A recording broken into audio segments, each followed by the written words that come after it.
So now let's switch to the mental training. This week we are going to analyze Bragg, Stulberg, and Steve Magness' book, Peak Performance. I'm going to share with you my 6 favorite lessons of the book and explain how we can apply it to our training to improve our performance. So the first idea of the book is to remind ourselves that most of success is showing up. We don't have to be constantly great, we just have to be great at being consistent. Our primary focus should be to always show up every day to do the best work we can possibly do on this day. The second idea is also about success. It's a reminder that sustainable success is only possible if the stress of training is coupled with an intense attention on quality recovery. So we need to understand that success doesn't happen with hard work. It happens with smart work coupled with smart recovery. So almost every time an athlete is under rested, not overtrained.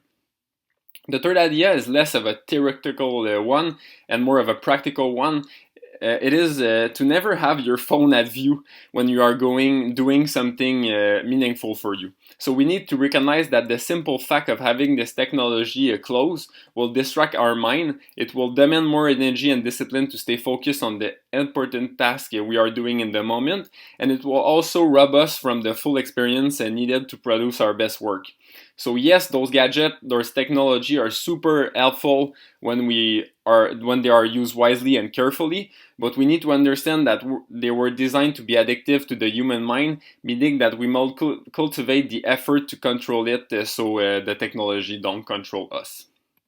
The fourth idea is to change our response to obstacle from a calming response to a challenge response. Our objective is not to be physically relaxed, but to use stress to be physically and mentally ready. It's a misunderstanding to think that we need to calm ourselves before our performance.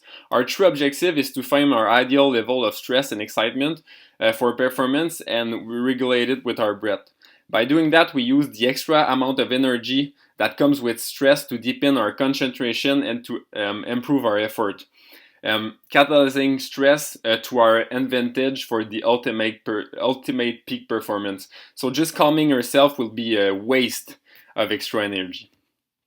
So the fifth idea is to remember that too much stress is not good, and too little stress is not optimal too. So our goal is that to have an amount that we can barely manage, where the challenge meets our ability. So doing that will allow us to enter what we call in sports psychology the stretch zone, and allow us to enter the flow state, a peak performance that can be described as total awareness of the present moment. So we have to understand that too much challenge will bring anxiety and discouragement. Too little, on the other hand, will lead to boredom. So our objective is to find the right middle in between those two to reach our optimal performance.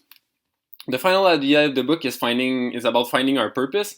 It is a simple reminder to start the quest by making something awesome for ourselves, having the confidence that there is for sure people around with the same interests as we have.